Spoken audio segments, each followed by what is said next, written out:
मन के मधुबन में तुम चले आओ, मेरी सांसों में अब समा जाओ। दिल के आंगन में प्यार बरसाओ, मन के मधुबन में तुम चले आओ, मेरी सांसों में अब समा जाओ। दिल के आंगन में प्यार बरसाओ। बाबा की मुरली रागिनी गाए, अव्यक्त ये धारा दिल को छू जाए। बाबा की मुरली रागिनी गाए, अव्यक्त ये धारा दिल को छू जाए। क्रांति का ऐसा करिश्मा कहाँ, मन के मधुबन में तुम चले आओ, मेरी सांसों में अब समा जाओ। दिल के आंगन में प्यार बरसाओ। जीवन ये मेरा तेरा वरदान है, एक पल हो के जुदा जीना मुश्किल है। जीवन ये मेरा तेरा वरदान है, एक पल हो के जुदा जीना मुश्किल है। खोजूं जहां में मैं तुम सा कहाँ, मन के मधुबन में तुम चले आओ, मेरी सांसों में अब समा जाओ। दिल के आंगन में प्यार बरसाओ। तेरे एहसानों का ये रंगीन अनुभव देख लो तुम भी जरा प्यार में खोकर। तेरे एहसानों का ये रंगीन अनुभव देख लो तुम भी जरा प्यार में खोकर। क्रांति से हो जाए ये विमल जहां, मन के मधुबन में तुम चले आओ, मेरी सांसों में अब समा जाओ। दिल के आंगन में प्यार बरसाओ, मन के मधुबन में तुम चले आओ, मेरी सांसों में अब समा जाओ। दिल के आंगन में प्यार बरसाओ। ओम शांति। कहाँ तक ये मन को अंधेरे छलेंगे, उदासी भरे दिन कभी तो ढलेंगे। कहाँ तक ये मन को अंधेरे छलेंगे, उदासी भरे दिन कभी तो ढलेंगे। कभी सुख कभी दुख, यही जिंदगी है। ये पतझड़ का मौसम घड़ी दो घड़ी है। नए फूल कल फिर डगर में खिलेंगे, उदासी भरे दिन कभी तो ढलेंगे। भले तेज कितना हवा का हो झोंका, मगर अपने मन में तू रख यह भरोसा, जो बिछड़े सफर में तुझे फिर मिलेंगे, उदासी भरे दिन कभी तो ढलेंगे। कहे कोई कुछ भी मगर सच यही है, लहर प्यार की जो कहीं उठ रही है, उसे एक दिन तो किनारे मिलेंगे, उदासी भरे दिन कभी तो ढलेंगे, कहाँ तक ये मन को अंधेरे चलेंगे। उदासी भरे दिन कभी तो ढलेंगे। संसार की आत्माओं को इंतजार है, संसार की आत्माओं को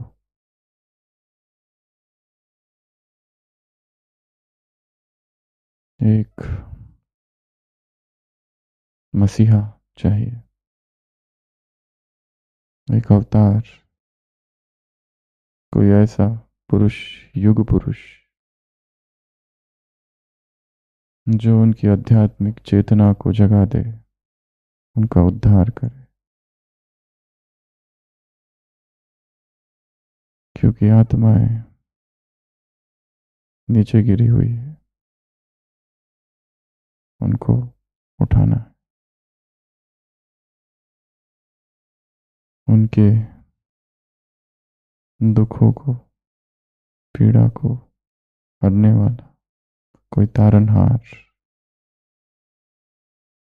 कोई अवतार, कोई तीर्थंकर, कोई बुद्ध, कोई ईश्वर पुत्र, कोई गुरु, कोई सदगुरु, कोई योगी, कोई महायोगी, कोई ज्ञानी, कोई महाज्ञानी, कोई सिद्ध पुरुष, कोई पैगंबर, पयंबर,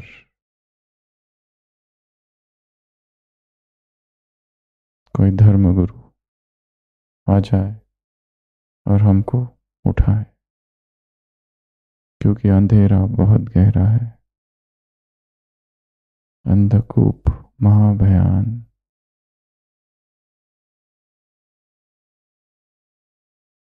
पार लगाने वाला तारनहार।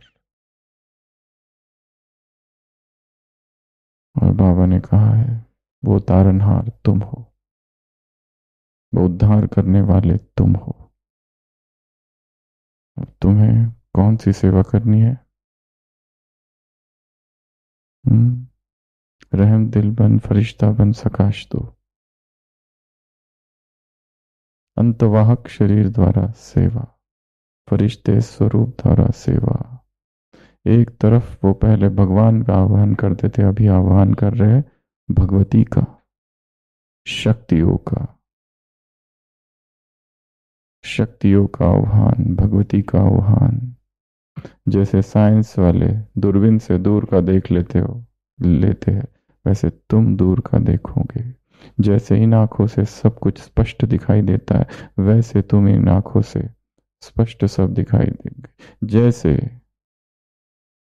साइंस की शक्ति है लाइट, निखिलेश भाई,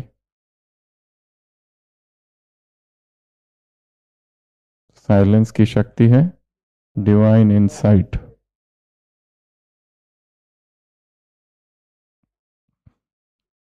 तो डिवाइन इनसाइट,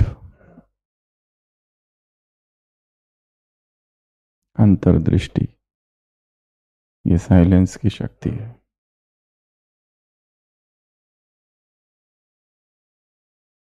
तो रहम करो, सकाश दो, फरिश्ता स्वरूप इमर्ज करो, शक्तियों का स्वरूप इमर्ज करो।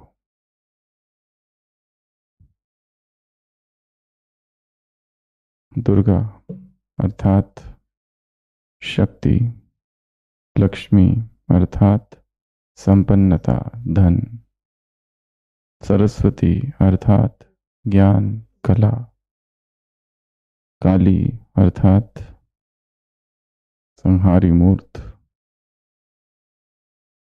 पार्वती प्रेम, फर्टिलिटी, सीता, राधा, गायत्री,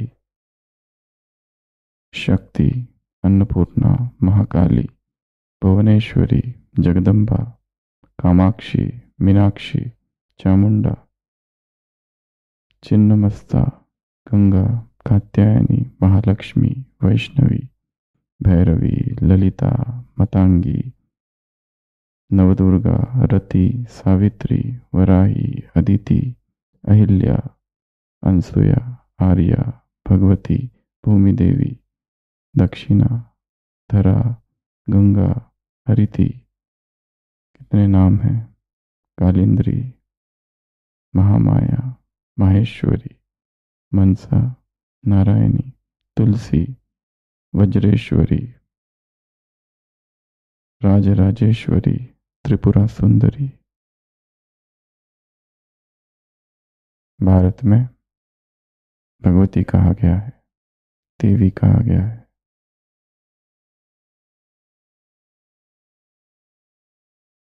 तो क्या करो, अमृत वेला प्रकाश दो, लिस्ट हमने बना रखी है।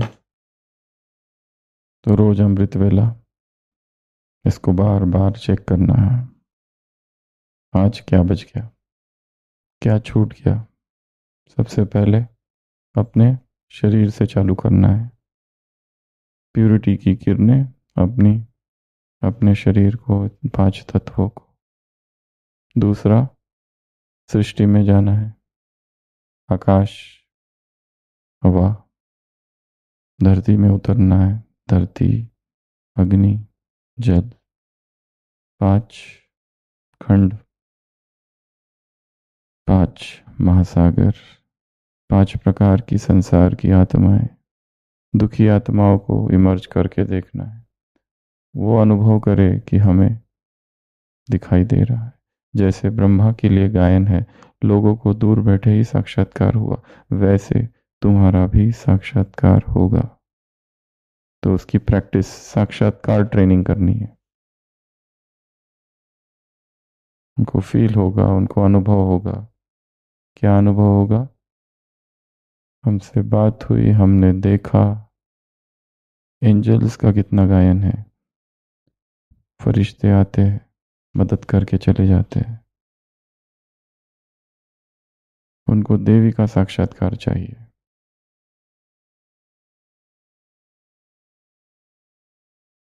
तो 5 तत्वों को सकाश, 5 खंडों को सकाश, 5 महासागर को सकाश, 5 प्रकार की आत्माएं, दुखी आत्माओं को सुख की, अशांत आत्माओं को शांति की, अपवित्र आत्माओं को पवित्रता की।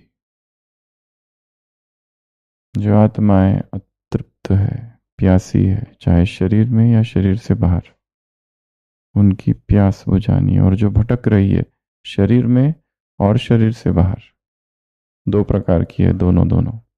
एक शरीर के अंदर भटक रही है, आत्मा शरीर में है और खोज रही है। आत्मा शरीर से बाहर है, शरीर नहीं मिल रहा है।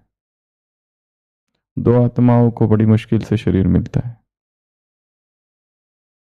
एक बहुत महान, बहुत श्रेष्ठतम, अत्यंत पवित्र, वो गर्भ ढूंढती है, कहाँ जाऊं।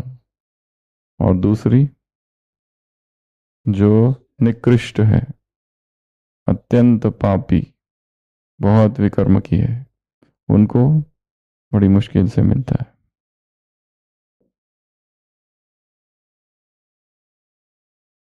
तो ये 5 प्रकार की आत्माएं, दुखी आत्माएं, अशांत आत्माएं, अपवित्र आत्माएं। अपवित्र में बहुत बड़ी कैटेगरी है।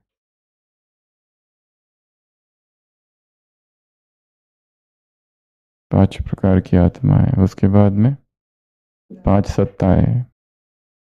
एक एक सत्ता को देखो। धर्म सत्ता, कितना विराट, कितनी विराट सत्ता है। एक ही धर्म सत्ता में जो धर्म सत्ता भी तमो प्रधान हो चुकी, गिर गए, उनको उठाना है। धर्म को मानते हैं परंतु धर्म की नहीं मानते। क्रिश्चियन कहते हैं, हिंदू कहते हैं, जैन कहते हैं, मुस्लिम कहते हैं, सिख कहते हैं, पर उसमें क्या हो रहा है वो पता नहीं। जैसे कल भी कहा था, मछली जल में है पर जल ने अभी तक छुआ नहीं है उसको। है ब्रह्मा कुमारी इसमें कई सालों से, पर यहाँ की किसी भी बात ने टच नहीं किया है। अस्पर्शित, अर्थात कोई भी धारणा अंदर घुसी नहीं है, कोई भी बात ऐसी नहीं लगती कि हमारा है, हमारा मधुबन, हमारा यज्ञ, यहाँ की बातें पराई है। जल में है परंतु जल ने नहीं छुआ है, ऐसी भी मछलियां हैं यहाँ पर।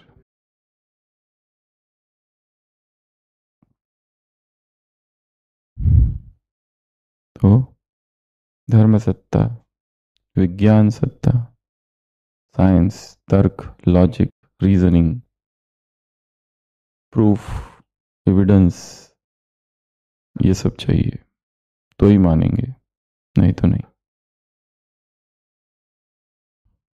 पर इन छोटे से ग्रुप के लिए अपना पूरा जीवन वेस्ट करना, कई लोग हैं जिनको इस बातों में इंटरेस्ट है, रिसर्च करना है, वो करना है, ये करना है, ये करना है, कि ये सब करके किसको कन्विंस करेंगे? एक छोटा सा एक ग्रुप है उनको।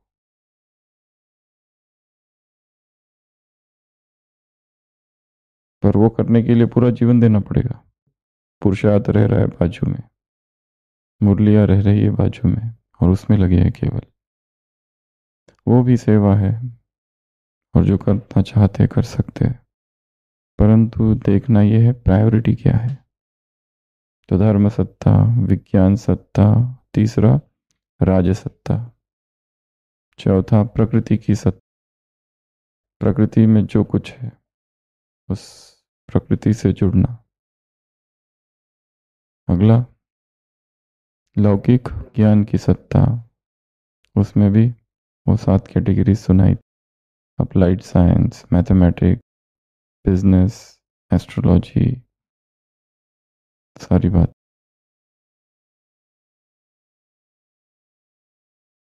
तो 5 सत्ताओं को सकाश। उसके बाद में अगला 5 प्रकार की ब्राह्मण आत्माएं, टीचर्स, कुमार, कुमारिया, माताएं और अदर कुमार। इनको क्या देंगे? दान नहीं, सहयोग। पुरुषार्थ में लड़खड़ा रहा है, अमृत वेले में स्टेबिलिटी नहीं है, मुरली चिंतन में स्टेबिलिटी नहीं है, मर्यादाओं में स्टेबिलिटी नहीं है, up down, up down, up down, ऊपर नीचे, ऊपर नीचे। एक वो आत्मा है। फिर 5 स्थान ब्राह्मणों के, ऊपर के 5, नीचे के 5, मधुबन के स्थान। और फिर 5 प्रकार के बाहर के स्थान, मधुबन के बाहर के, ब्राह्मणों के यज्ञ के स्थान, सेंटर, गीता पाठशाला, रिट्रीट सेंटर। चौथा जगह, जहाँ कंस्ट्रक्शन चल रहा है, जो जगह ली है या जगह अभी मिली नहीं है, उस जगह को भी इंतज़ार है, ऐसे वो सारे स्थान। और 5वां, जिस स्थानों पर बहनें जाकर सेवा कराती है, वो सेंटर नहीं है, वो यज्ञ की भूमि नहीं है, जहाँ भट्टियाँ होती है, वो सारे स्थान। स्टेज कुछ भी हो सकता है, गार्डन हो सकता है, कितने गार्डन्स लिए हुए हैं, मैरिज हॉल, मंडप, वो सारे ओपन स्पेस या भट्टियों के लिए जो स्थान लिए जाते हैं, वो सारे। तो 5 ब्राह्मणों के स्थान मधुबन के बाहर के। उसके बाद में अगला 5 विकार, एक एक विकार को भस्म करना है, अमृत वेला। और वो विकारों की लिस्ट भी उस दिन 100 की लिस्ट भेजी थी। जिसको जो विकार ज्यादा परेशान करता है उसके लिए वो नंबर 1 शत्रु है। हर एक के लिए काम नंबर 1 नहीं है, हर एक की नंबरिंग अलग अलग है। हर एक का फेवरेट, विकारों के फेवरेट हम है, हमारे फेवरेट वो नहीं है। तो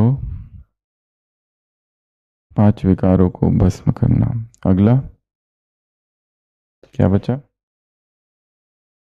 5 प्रकार की विशेष आत्माएं, उन आत्माओं को इमर्ज करो जिनको हमने बहुत दुख दिया है और उनसे माफ़ी मांगो। उन आत्माओं को इमर्ज करो जिन्होंने हमें दुख दिया है, उनको माफ़ करो। उन आत्माओं को इमर्ज करो जिन्होंने हमारी बहुत मदद की है और उनका धन्यवाद। उस विशेष आत्माओं को इमर्ज करो, एक विशेष आत्मा जिससे सबसे ज़्यादा कर्म बंधन है, कड़ा हिसाब है, विशेष टीचर जो सब कुछ करने के बाद में भी बंधन जाता नहीं, और लास्ट जो अभी आए ही नहीं है, जो आएंगे। आज दिन में कोई नई माया, कोई नई आत्मा से मुलाकात होने वाली है जिससे कोई पता नहीं, जिसके बारे में कुछ भी आइडिया नहीं है, अचानक आ गया और एक नया ही हिसाब किताब चालू हो गया।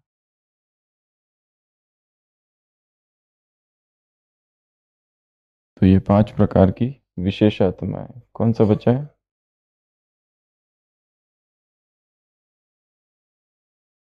वो हो गया ना। तो आज क्या है? मंडे ट्यूसडे वेडनेसडे, किया नहीं किया, किया नहीं किया, क्रॉस किया, ये सब चेकलिस्ट कब तक बनानी है? जब तक वो आदत ना पड़ जाए। 21 दिन बनाओ, 21 दिन के बाद में कुछ करने की ज़रूरत नहीं, वो ऑटोमेटिक होगा। फिर ऐसे कोई याद नहीं रखेंगे, ये किधर से किधर, किधर से किधर और किधर से किधर, अपने आप होते रहेगा। पर शुरुआत में क्या चाहिए? नियमबद्ध चाहिए, एक प्रैक्टिस के लिए ये 5, ये 5, ये 5, ये 5, ये 5। फिर धीरे धीरे ये सब की कोई आवश्यकता नहीं। किसी मुरली में बाबा ने कहा, एक समय आएगा तुम अभी बने हो दर्पण, दर्पण में देखो तो रिफ्लेक्ट करता है, पर बाद में बन जाओगे कांच। कांच में सूर्य की किरणें आती है, सब तरफ जाती है, जहां आवश्यकता है वहां जाएगी। इधर जाओ, इसको सकाश, उसको सकाश, ये सब करने की जरूरत ही नहीं।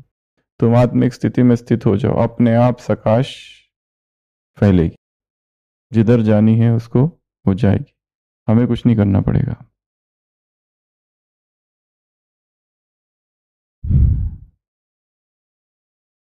तो आज जो करना है वो किस रूप में करना है? देवी के रूप में, क्योंकि आह्वान किसका हो रहा है? देवियों का, भगवती का हो रहा है।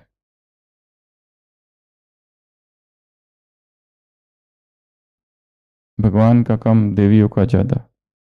देवियां प्रकट हो और कोई ना कोई शक्ति दे दे, वरदान दे दे, बुद्धि दे दे, शक्ति दे दे, धन दे दे। तो आज का पहला काम, इसकी एक कमेंट्री बनाना है। एक कमेंट्री तो यहाँ कराएंगे थोड़ी देर में। प्रकाश मेडिटेशन, अलग अलग रूपों से देवियों के रूप धारण करके अलग अलग स्थानों पर पहुंचना और आत्माओं को प्रकाश देना, आथत देना, मदद करना। अब महारथियों की, महाज्ञान ज्ञानियों की ये सेवा है। मुरली में कहा है,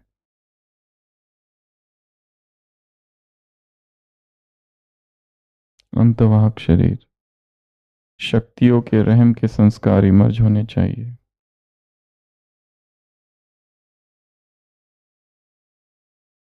जैसे स्थूल साधन से जहां चाहो वहां जा सकते हो और दूसरों को भी ले जा सकते हो, तो यहां पर भी दूसरे भी अनुभव करें कि हमने भी देखा। जैसे वो कहानियों में दिखाए थे ना, एक चटाई, अरेबियन नाइट्स में चटाई में बैठता है, चटाई उड़ने लगती है, अलादीन। तो वैसी चटाई में बैठ के लोगों को साथ में बिठाओ और यहाँ ले आओ कुटिया में कुटिया, चटाई, कारपेट, द मैजिकल कारपेट, उनको सैर कराओ। एक तो वो है जो टीचर बन के आना, पंडा बन कर आना और इधर उधर घुमाना, उसमें बड़ी थकान है, सब माताओं को कंट्रोल करके रखना पड़ता है। घुमाते समय पता नहीं कौन सी माता कहाँ गुम हो जाए हम लोग आ रहे थे एक बार, बहुत बहुत पहले, बहुत सारी माताएं थी सेंटर की साथ में, और जब आ रहे थे एक माता गुम हो गई अहमदाबाद से पहले। पूरा ढूंढ रहे उसको, 12 के 12 डिब्बे, 3 4 भाई लोग, कहीं नहीं दिख रही। ट्रेन चालू हो गई, बीच में ट्रेन रुकी थी कहीं आनंद या और कहीं, और उसके बाद में फिर वो गुम हो गई। बंधन वाली माता थी, जबरदस्ती लेके आए थे उसको। कन्विंस कर करके। पूरा ढूंढते ही रहे, इधर से उधर उधर से उधर। पहला डिब्बा जनरल बोगी में भी उतर उतर के देखा, बीच बीच में गायब। हाँ? फिर आबू रोड उतरे, वो गायब। शांतिवन पहुंचे, सामने वो थी। यहाँ कैसे आ गई? और मैंने, वो ट्रेन तो मैं उतरी और ये ट्रेन तो चली गई। फिर पैसे थे नहीं, कुछ नहीं थे, टीटी से मिली, बोले मेरे को आबू जाना है, मुझे पहुंचाओ कैसे भी करके। पैसे पैसे है ही नहीं, वो तो सब चली गए। उसको दूसरे ट्रेन में बिठाया, जो ट्रेन हमसे भी पहले पहुंच गई।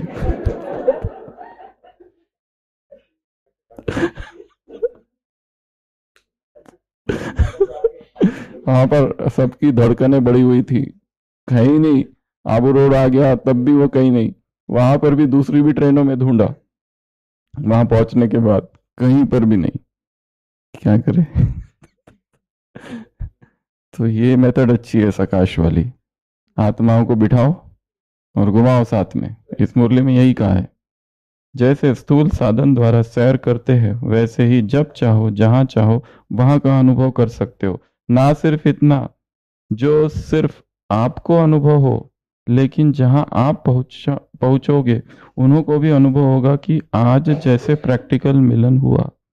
यह है सफलता मूर्त की सिद्धि। ये भी सिद्धि है, जैसे उनकी सिद्धियां होती है, जैसे एक ही समय पर अनेक रूप प्रकट कर लेते हैं। ये कई साधुओं का, योगियों का, सिद्ध पुरुषों का दिखाया गया है। 3 भक्त 3 अलग अलग जगह पर है, और योगी महाराज तो एक ही जगह बैठे हैं, तीनों ही एक साथ इसको याद कर रहे हैं। तो प्रायोरिटी किसको दी जाएगी? 3 बाबा के बच्चे एक साथ मुश्किल में है, तीनों ही याद कर रहे हैं, और बहुत आर्त भाव से याद कर रहे हैं, एकदम भीतर से। तो पहले मदद किसको जाएगी? तीनों को एक साथ जाएगी, एक साथ, एट वन टाइम। ये देखा गया है, तो इन्हीं का ही देखा गया है। बाबा ने कहा वैसे तो वो रिवाजी आत्माओं को भी सिद्धि प्राप्त होती है, एक ही समय अनेक स्थानों पर अनेक रूप प्रकट कर सकते, अनुभव करा सकते। वह तो अल्पकाल की सिद्धि है, यह है ज्ञान युक्त सिद्धि। तो 3 आत्माएं एक साथ दुखी है, कोई गड्ढे में गिर गया है, उसको आप निकाल सकते हो। किसी को बीमार है, उसको ठीक कर सकते हो एक साथ। किसी के ऊपर दुश्मन आक्रमण कर रहा है और वो वहां से चिल्ला रहा है, माँ बचाओ, तो उसको भी, तो एक साथ 3 काम होंगे। इसके लिए लास्ट संडे की मुरली में था ना, देवियों के लिए 4 हाथ, 6 हाथ, 8 हाथ, 16 हाथ। वो कौन से हाथ है? हमारे शक्तियों के हाथ। तो ऐसे साक्षात्कार, ब्रह्मा के लिए साक्षात्कार। घर बैठे बैठे लोगों ने ब्रह्मा को देख लिया, यहाँ है, यहाँ है, यहाँ है। वहां से निकले, रात को दिखा स्वप्न में 5 नंबर की बस पकड़ो, 5 नंबर की बस में बैठे, वहां से वहां गए, वहां एक सत्संग मिलेगा, वहां पहुंचे, कोई सत्संग नहीं है, पूछा सत्संग कहाँ है, तो दिखा एक जगह, वहां सत्संग चल रहा था। सत्संग के वहां अंदर घुसे तो ब्रह्मा का फोटो दिखा। हाँ, दिस ओल्ड मैन, यही था वो बूढ़ा व्यक्ति जो परेशान कर रहा था कई दिनों से। इसको ही देखा था। तो ऐसे तो ज्ञान में आए विदेश के लोग, जो उनको रात में ही साक्षात्कार हुआ, दिन में अलग अलग दिखा उनको, और वो आए। समझा? अब महारथियों को क्या करना है? सिर्फ योग नहीं, सेवा का रूप परिवर्तन करना है। महारथियों का योग वह याद अब स्वयं प्रति नहीं लेकिन सेवा प्रति हो, तभी महादानी और महाज्ञानी कहेंगे। समय की समाप्ति की निशानी क्या होगी? हम विजयी है, विजय जन्म सिद्ध अधिकार है, विजय गले का हार है, ऐसा प्रैक्टिकल में अनुभव होगा। तो ये थी पार्ट 2 की मुरली। ठीक है, तो साइलेंस की शक्ति, आधार, डिवाइन इंसाइट, याद रखना इसको।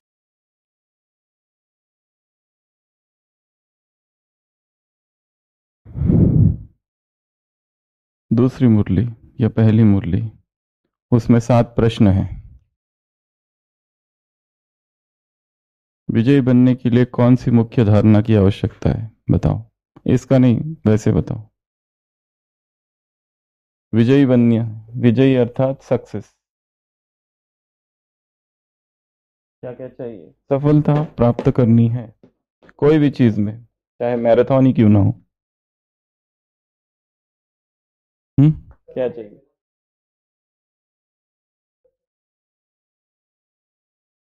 अच्छा, माता।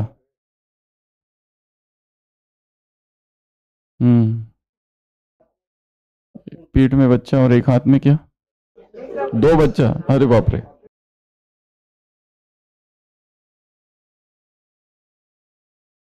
हम्म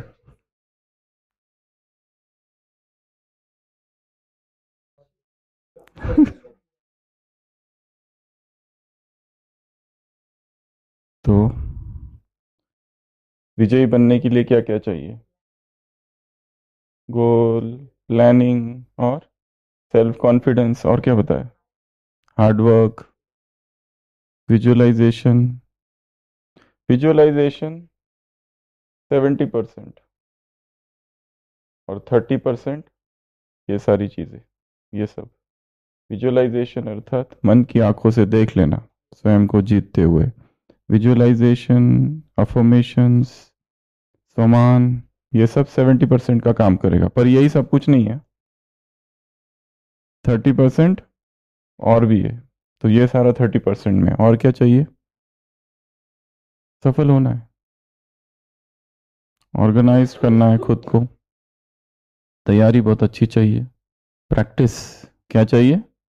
practice makes a man perfect. कर कौन सी प्रैक्टिस? परफेक्ट प्रैक्टिस, कुछ भी उल्टी पुल्टी प्रैक्टिस नहीं करना। रॉन्ग प्रैक्टिस अगर करते रहो तो रॉन्ग दिशा में परफेक्शन आएगा। जो कहा था इसके पहले भी सुनाया था, एक व्यक्ति ऑफिस में गया, वो कहने लगा मुझे स्विट्जरलैंड जाना है। उसने कहा ठीक है, स्विट्जरलैंड जाना है तो वहाँ के नियम है, गाड़ी जो चलती है ना राइट साइड से।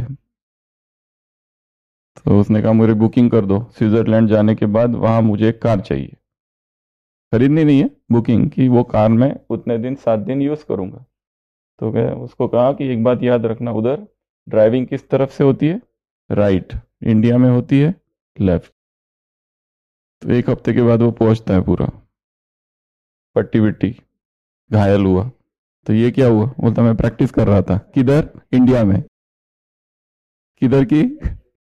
स्विट्जरलैंड की। कौन सी प्रैक्टिस? राइट साइड से गाड़ी चलाने की। तो प्रैक्टिस भी कौन सी? प्रॉपर प्रैक्टिस करनी है वो, राइट प्रैक्टिस, करेक्ट प्रैक्टिस। यह नहीं पता है तो अंडर गाइडेंस। जैसे भाषा सीखनी है, पर जिससे भाषा सीखनी है उसको ही नहीं आती है ढंग से, तो हम जो सीखेंगे फर्स्ट इंप्रेशन लास्ट इंप्रेशन होता है कई बार। एक बार जो गलत सीख लिया वो गलत ही घूमती रहेगी गाड़ी फिर। इसलिए किससे सीखना है वो भी बहुत इंपॉर्टेंट है। Teaching, learning attitude. और क्या चाहिए सफलता मूर्त के लिए? Never give up. कितनी बार भी हार हो जाए, नेवर क्विट। इम्पॉसिबल नहीं समझना, आई एम पॉसिबल। क्विट नहीं करना है, उसको छोड़ नहीं देना है। और कंसंट्रेशन, बिना कंसंट्रेशन के तो कुछ प्राप्त ही नहीं किया जा सकता है। If I have to start all my education all over again, I will first master the art of concentration and then at one stroke grasp everything. Swami Vivekananda ने कहा है, यदि मुझे अपना जीवन में सारा शिक्षण फिर से चालू करना है तो सबसे पहले मैं क्या करूंगा, कंसंट्रेशन की स्किल को प्राप्त करूंगा, और फिर ये सारा जो ज्ञान है एक धक से उसको हप कर लूंगा। कंसंट्रेशन। और क्या चाहिए, अपनी बुद्धि को धार लगाते रहना है। इब्राहिम लिंकन ने कहा है, अगर मुझे एक झाड़ दिया गया और इस झाड़ को काटने के लिए मुझे 6 घंटे दिए गए तो मैं 5 घंटे क्या करूंगा, अपनी कुल्हाड़ी को धार लगाऊंगा। 5 घंटा यही काम, और फिर एक स्ट्रोक लगा दिया और खत्म, झाड़ नीचे। तो अपनी बुद्धि, मेमोरी ट्रेनिंग इसको कहते हैं, मेमोरी ट्रेनिंग।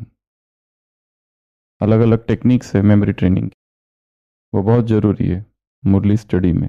अलग अलग टेक्निक्स, कभी फ्लो चार्ट मेथड, कभी शेप चार्ट मेथड, कभी IWM method, imagine with me method, ये सब हम देख चुके हैं कि वो मैं ही हूं, मेरे साथ हो रहा है, ये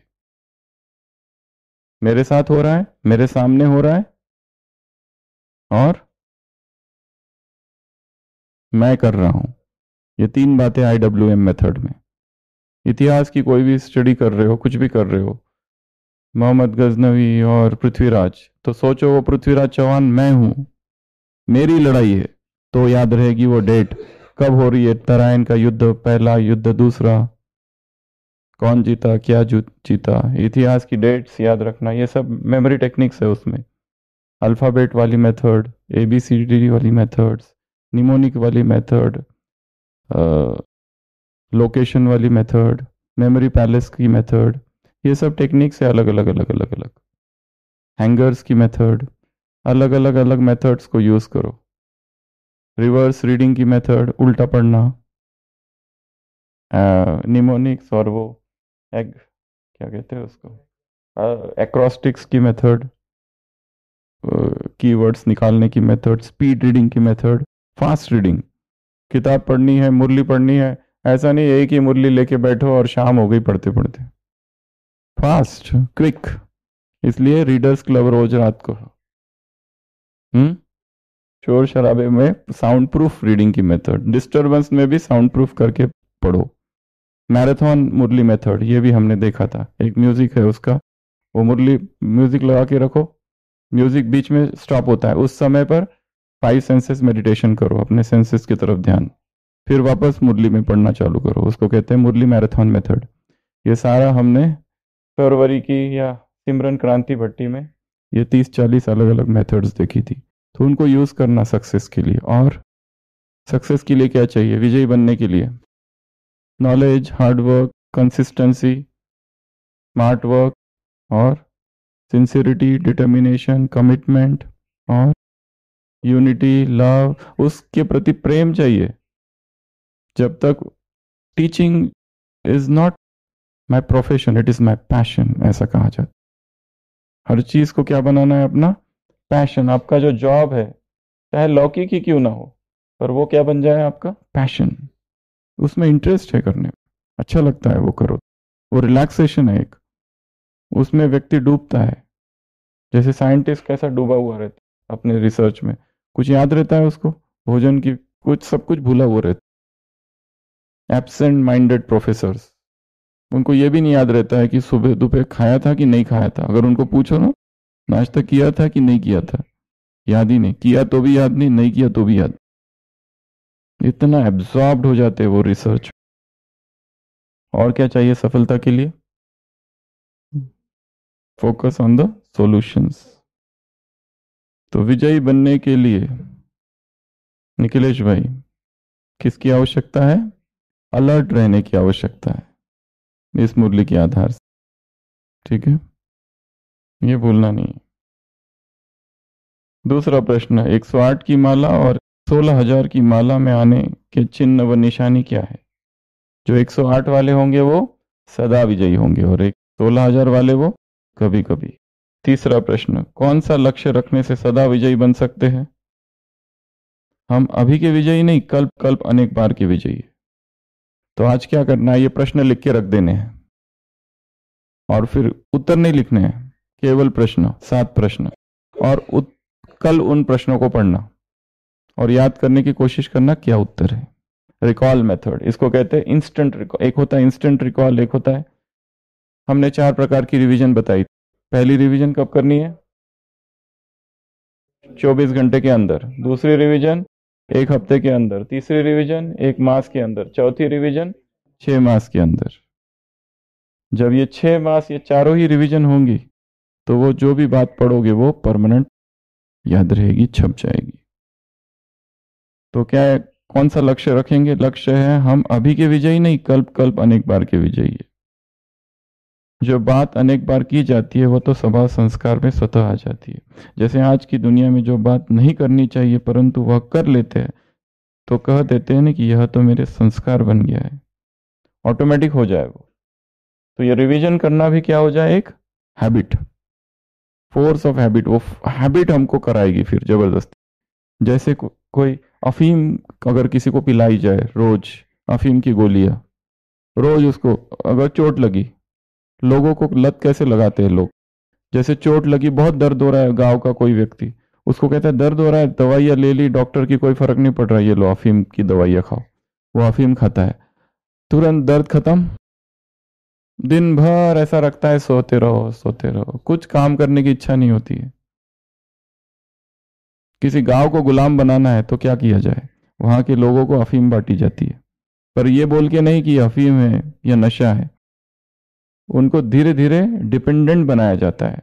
पहले कम पैसों में, एक आने में एक गोली, कम कम पैसे में देते जाओ, तो पूरा गांव धीरे धीरे, छोटे छोटे बच्चों को दे दो, खेल रहे कूद रहे, दर्द हो रहा है, गोलियां दे दो, सबको गोलियां दे दो। अगली बार अफीम बेचने वाला फिर उस गांव में जाता है, वो उसको ढूंढते, हमको वो वाली गोली चाहिए जो कल आपने दी थी, बड़ा आनंद आया था। फिर वो दूसरे दिन फिर देता है, फिर तीसरे दिन फिर देता है, फिर कीमत को बढ़ाता है, और धीरे धीरे वो गांव पूरा उस पर डिपेंडेंट हो जाता है। और गांव के सारे लोग जो अब तक काम कर रहे थे, नौजवान, वो क्या कर रहे हैं, लेटे हुए हैं। और सबसे बड़ी बात तो तब होती है जब विड्रॉल सिम्टम, जब वो मिलती नहीं है, फिर झगड़ा करना चालू करते, फिर घर वालों से झगड़ते, पैसे पैसे पैसे। पति अपनी पत्नी को मारता है कि तेरे पैसे दे, तुम जो कमा रही हो वो मेरे है, मेरा अधिकार है उस पर, लाओ इधर पैसे। वो जब नहीं देती तो मारपीट करता है। क्यों? क्योंकि वो जब तक गोली नहीं मिलती, राजस्थान में बहुत ज्यादा है ये, हमारे पास जितने पेशेंट्स आते हैं इधर गांव के, सब एडिक्ट्स होते हैं अफीम के। डोडा, 1-1 लाख रुपए का डोडा वो रखते अपने पास और खाते रहते। खाए तो तन बदन में आराम, शांति का अनुभव होता है। पर जब वो नहीं मिलता, ऐसी बेचैनी होती है, ऐसी बेचैनी, तन बदन में आग लगती है, अभी की अभी चाहिए। वहां कोई तर्क, कोई लॉजिक, कुछ काम नहीं करता है एडिक्ट के सामने। ऐसी तलब उठती है, ऐसी तलब कि पागल हो जाता है व्यक्ति, अभी की अभी चाहिए, और उसके लिए हिंसा भी करने को तैयार हो जाता है। ये ड्रग एडिक्शन हो जाता है। तो जैसे ये निगेटिविटी में एडिक्शन है, क्या पॉजिटिव एडिक्शंस भी हो सकता है? प्रभु प्रेम का एडिक्शन, मुरली का एडिक्शन, नहीं पढ़ो तो बेचैनी हो, पढ़ो तो आहा, तन बदन में शांति। तो ये एडिक्शन जो है, ये निगेटिव एडिक्शन तो बहुत है संसार में, ड्रग, चरस, गांजा, अफीम, बहुत बहुत सारा है। ड्रग्स लेते, इंजेक्शंस, पूरे हाथों में निशान, कई पेशेंट्स आते हैं उनके हाथों में इंजेक्शंस के निशान होते, उसको देख कर ही पता चलता है कि ये ड्रग एडिक्ट है, लेते रहते।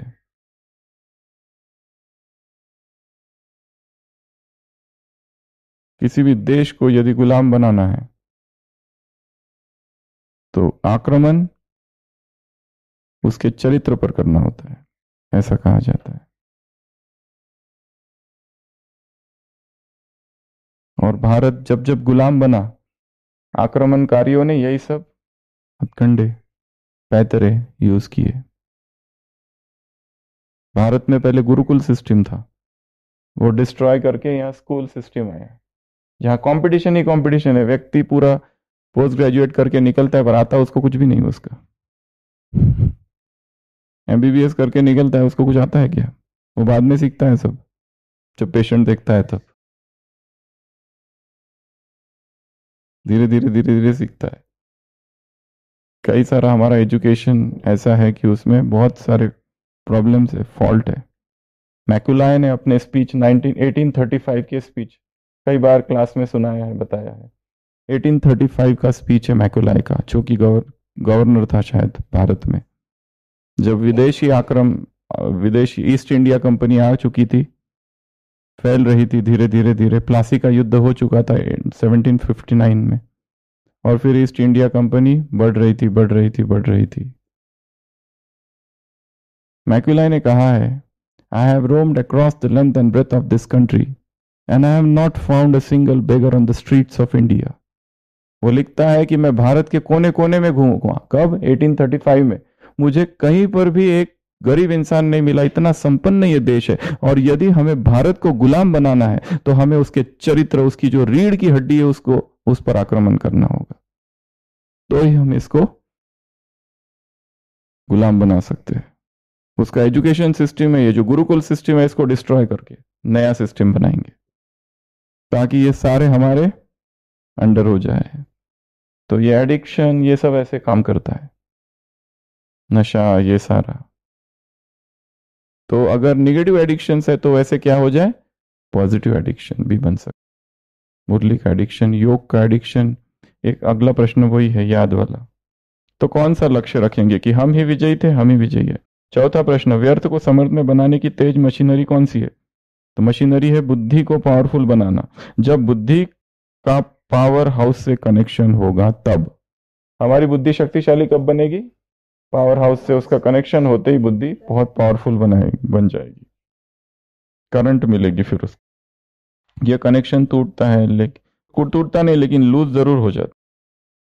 पांचवा प्रश्न, ब्राह्मण जीवन का मुख्य कर्तव्य कौन सा है?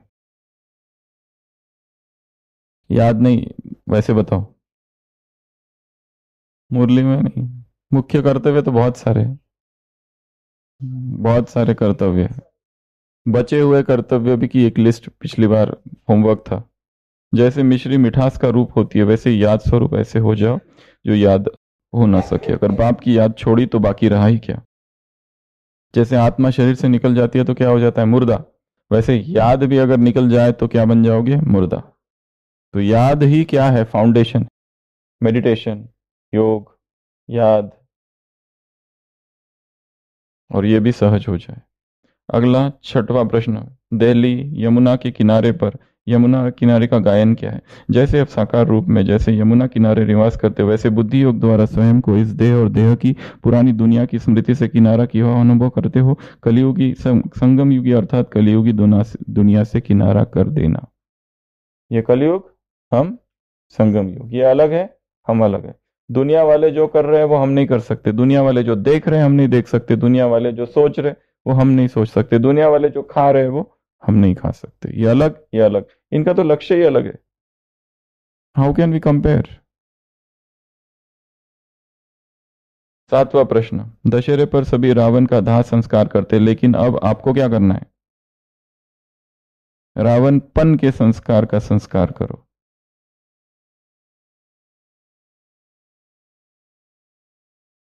राख अर्थात संकल्प रूप में भी रावण के संस्कार नहीं ले जाना। तो ये हो गया 7 प्रश्न, ठीक है। तो प्रश्नों को केवल लिखना है, उत्तर नहीं लिखना है, लिख के छोड़ देना है। और फिर कल, आज उत्तर देख लो, पढ़ो, याद करो, और कल क्या करना है, फिर प्रश्नों को देख के याद करने की कोशिश करना कि क्या उत्तर है, क्या उत्तर है, रिकॉल। दूसरा भाग है टीचर से मुलाकात। तो टीचर्स अर्थात क्या? जो टीचर है वो क्या, टीचर की विशेषताएं सुनाइए। टीचर अर्थात जो नम्रता और महानता का बैलेंस। टीचर अर्थात स्टडी करने वाली। टीचर अर्थात ये नशा नहीं होगा उसको कि मैं टीचर हूं, अर्थात अहंकार ना हो। ये नशा होगा कि मैं टीचर हूं तो रूहानी नशा खत्म हो जाएगा। टीचर अर्थात विश्व कल्याणकारी। टीचर अर्थात निमित्त। टीचर अर्थात वर्ल्ड सर्वेंट। टीचर अर्थात सफलता मूर्त। टीचर अर्थात रोने वाली नहीं, कंप्लेंट करने वाली नहीं। टीचर अर्थात टीचरपन का नशा ना हो, नहीं तो रूहानी नशा खत्म हो जाएगा, अहंकार की बात चल रही है वहां। टीचर अर्थात सदा हर्षित। टीचर अर्थात विश्व कल्याणकारी बाप समान टीचर अर्थात सफलता मूर्त टीचर अर्थात बेहद की दृष्टि वाली होगी, सोल कॉन्शियस, सदा समर्थ। तो ये सब टीचर्स की बात है। तो क्या करना है, एक ऐसा क्लाउड बनाना है जिसके अंदर लिखेंगे टीचर, ग्रेट टीचर, और यहाँ पर वो सारी पॉइंट्स डालनी है छोटे छोटे क्लाउड में। टीचर अर्थात क्या, टीचर अर्थात क्या, टीचर अर्थात।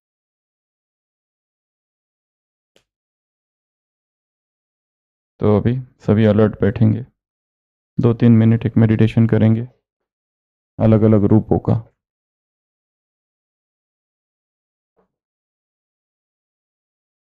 म्यूजिक, मेडिटेशन वाला म्यूजिक है, गया नहीं अभी तक कोई भी मेडिटेशन। सभी स्थिर,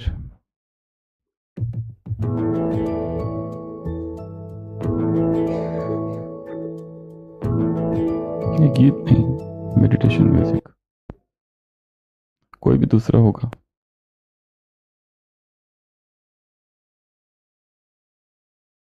तो सबसे पहले स्वयं को आत्मिक स्थिति में स्थिर करेंगे।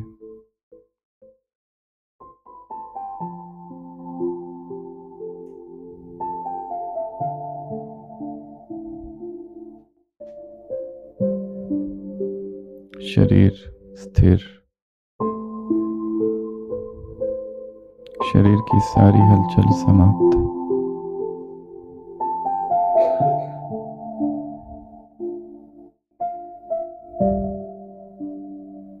भक्त पुकार रहे हैं, आह्वान कर रहे हैं, हे मां रक्षा करो।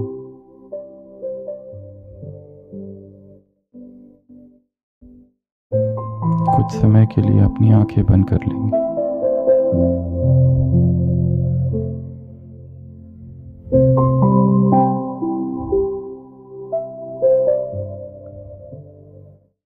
एक गांव और गांव के बाहर एक बहुत प्राचीन मंदिर, भक्तों का तांता लगा हुआ है। भक्त पुकार रहे हैं, मंदिर की अधिष्ठात्री देवी मैं, अष्ट शक्तिधारी अष्टभुजाधारी दुर्गा।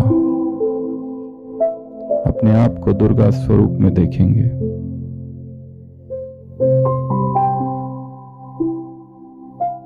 करुणामयी, प्रेममयी, भक्तवत्सल मैं दुर्गा हूं।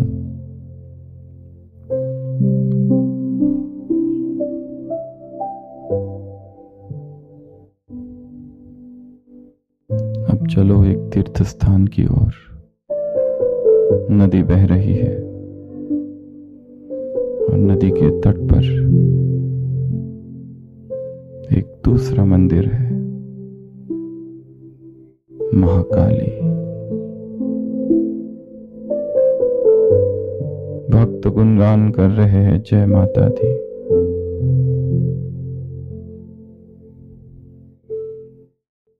विकराल स्वरूप में स्थित मैं महाकाली हूं। सभी आत्माओं के विकारों पर महाकाल का रूप उनके विकारों को भस्म कर रही।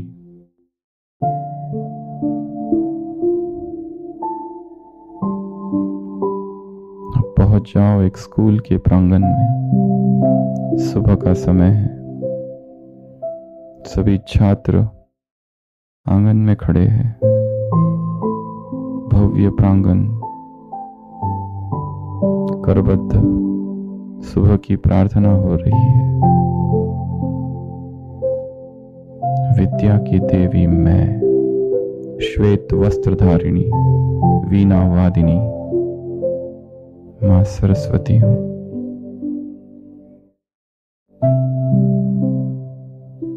विद्या की देवी, कला की देवी।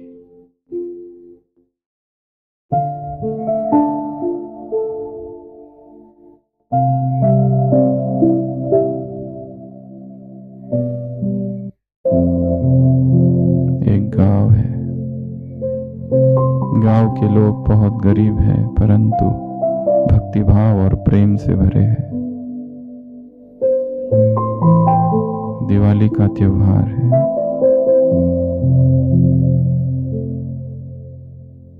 दिए जलाने के लिए किसी के पास पैसे नहीं,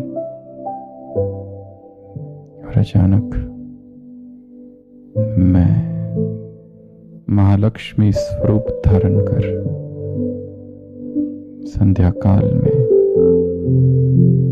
गांव में प्रवेश करती हूँ। चारों तरफ जगमग जगमग धन धान्य से सबको भरपूर कर रही हूँ। मेरे हस्तों से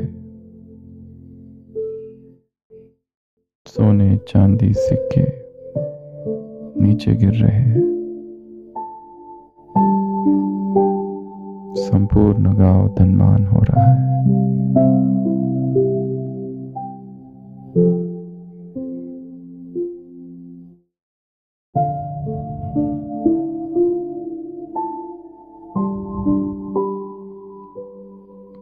गरीबों की बस्ती है।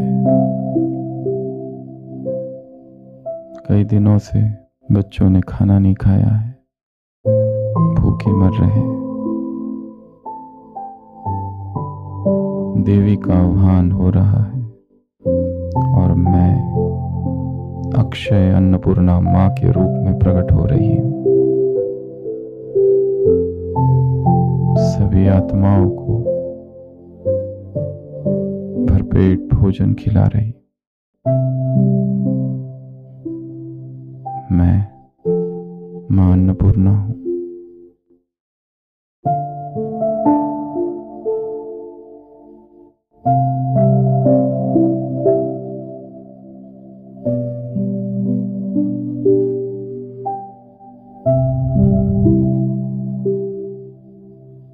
शहर के बीच बीच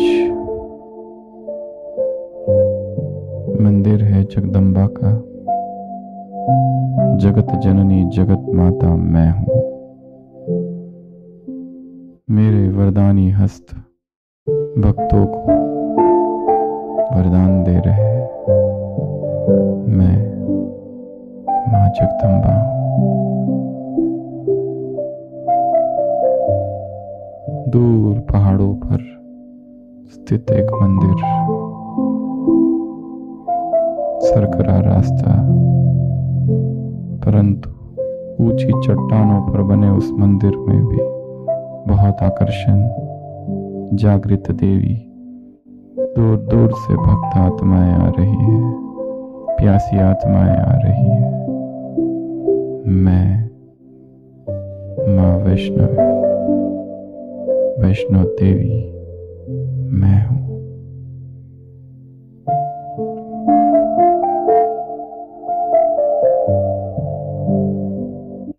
शहर के बाहर एक छोटा सा मंदिर, विकारों से तप्त आत्माएं, तड़पती आत्माएं आ रही है। मेरे शीतल रूप से उनकी अग्नि शांत हो रही है। मैं मां शीतला हूं।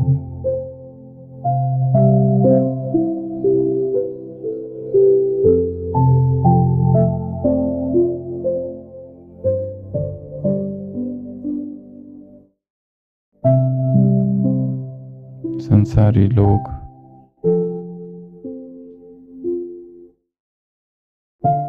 शहर के बीचों बीच एकत्र हुए हैं।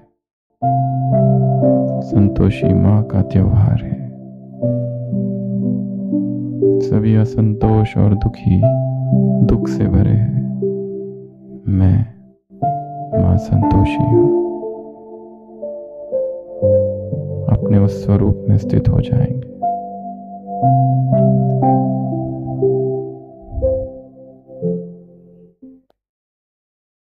मैं शक्ति हूं, आदि शक्ति हूं, देवी हूं।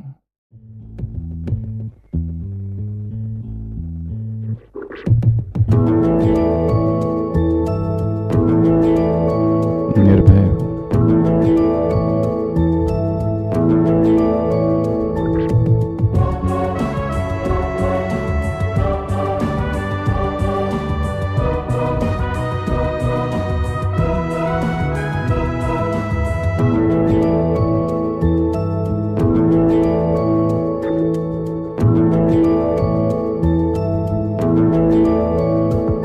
ना भय ना भ्रम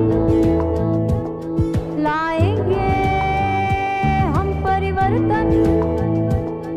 ना भय ना भ्रम लाएंगे हम परिवर्तन। हम मीरा राधा सीता का यदि रूप है, हम दुर्गा काली शक्ति का भी स्वरूप है। हम देवी का अवतार है, हम शक्ति अपरंपार है। साहस का एक कदम लाएंगे परिवर्तन। ना भय ना भ्रम लाएंगे हम परिवर्तन।